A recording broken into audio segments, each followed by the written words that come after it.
We're talking with Ryan Spain, Managing Director of the Heartland Foundation, and we want to talk about the Scorecard program. We've been talking about this for a while, but give us kind of an overview of what this is in case someone isn't aware of what we're doing. Sure. The Scorecard project has been a major initiative of the CEO Roundtable, and it really came from an understanding that you can't manage what you're not measuring. And in terms of economic development, we need to continue to measure things, not just internally, how we're doing here in the Peoria region, but how we compare to other major economies that we're competing with for jobs and talent and other things. And what are some of those economies, though? You know, those economies are lots of different things.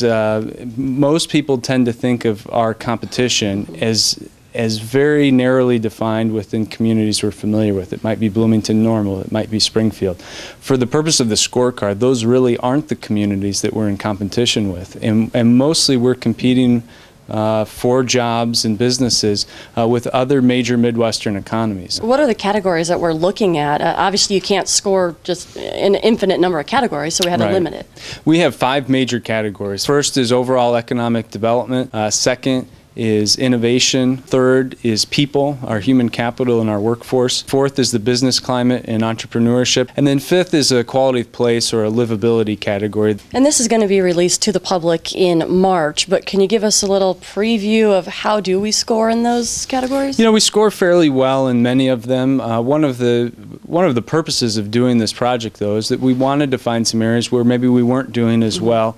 We need to continue to work on improving our business climate, both at a statewide level and at a local level.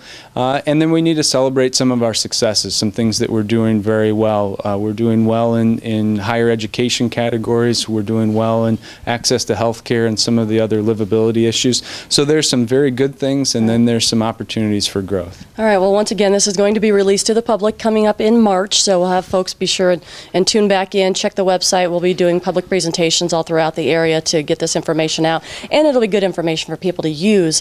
I think so. The scorecard is just really the first step, and it's using the results of the scorecard and understanding how the measurements are today and what we can do to move progress forward in the future years. All right, I look forward to hearing more. Ryan, thanks.